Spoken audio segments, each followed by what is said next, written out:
गांव में 3 पक्की सहेलियां संजना, आराध्या और आयुषी रहती थी।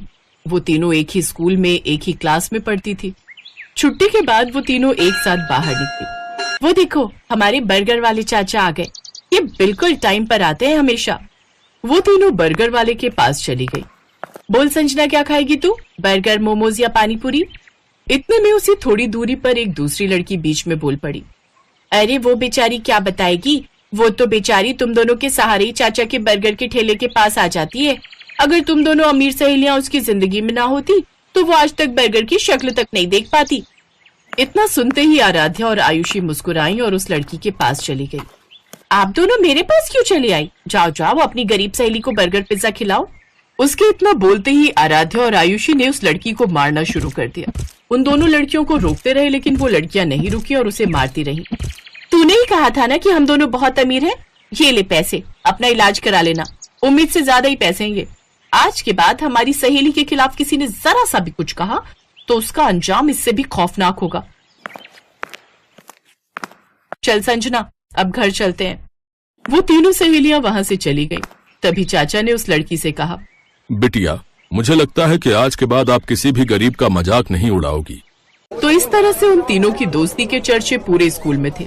संजना गरीब जरूर थी लेकिन आयुषी और आराध्या उसे इस बात का कभी भी मलाल नहीं होने देती थी। रास्ते में, मैं कितनी खुशनसीब हूँ कि मुझे तुम दोनों जैसी सहेलियां मिली। तुम दोनों इतनी ज्यादा अमीर हो, तुम दोनों के पिताजी की खुद की कंपनियां चलती हैं, फिर भी तुम दोनों मुझसे कितना प्यार करती हो। तुम दोनों को तो किसी बड़े अमीरों वाले स्कूल में पढ़ना चाहिए। अगर आगे से खुद को गरीब कहा तो मैं तेरा भी वही हाल करूंगी जो उस लड़की का किया था। तो इस तरह से उन तीनों की दोस्ती चलती रही। दिन बीतते गए और एक दिन संजना के गांव में बहुत भयंकर बाढ़ आ गई। 2-3 दिन संजना स्कूल नहीं आई। एक रोज छुट्टी के समय, आयुषी 3 दिन हो गए संजना स्कूल नहीं आई। चल उसके गांव चलते हैं, कहीं बारिश की वजह से बुखार तो नहीं आ गया। वो दोनों पैदल संजना के गांव की तरफ निकल पड़ी। जैसे ही दोनों संजना के गांव के पास पहुंची वैसे ही कुछ पुलिस वालों ने दोनों को रोक लिया। कहाँ जा रही हो तुम दोनों? इस गांव में मेरी सहेली रहती है। अब इस गांव में कोई नहीं रहता।